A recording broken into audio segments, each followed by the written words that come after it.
നമസ്കാരം, കൊട്ടാരക്കര മീഡിയയിലേക്ക് സ്വാഗതം.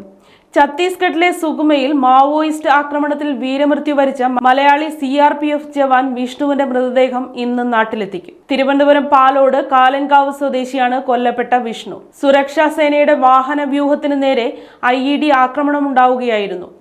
കുഴിബോംബ് പൊട്ടിത്തെറിച്ചാണ് അപകടമെന്നാണ് പ്രാഥമിക നിഗമനം. കഴിഞ്ഞ ദിവസം ഉച്ചയ്ക്ക് 3 മണിയോടെയാണ് ആക്രമണം നടന്നത്. വിഷ്ണുവിന്റെ മൃതദേഹം ഇന്ന് അർദ്ധരാത്രിയോടെ പാലോടുള്ള വീട്ടിലെത്തിക്കും.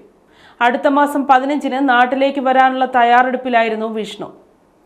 സ്വന്തമായി പുതിയൊരു വീടെന്ന സ്വപ്നം യാഥാർത്ഥ്യമാക്കി മടങ്ങി 1.5 മാസം കഴിയുമ്പോഴാണ് വിഷ്ണുവിന്റെ കുടുംബത്തെ തേടി വിയോഗ വാർത്ത എത്തുന്നത്. 10 വർഷമായി സൈന്യത്തിൽ സേവനമനുഷ്ഠിക്കുന്നുണ്ട്. ഭാര്യയും 2 കുട്ടികളും അടങ്ങുന്നതാണ് കുടുംബം. ഭാര്യ തിരുവനന്തപുരം മെഡിക്കൽ കോളേജിൽ നഴ്സായി ജോലി ചെയ്തു വരികയാണ്.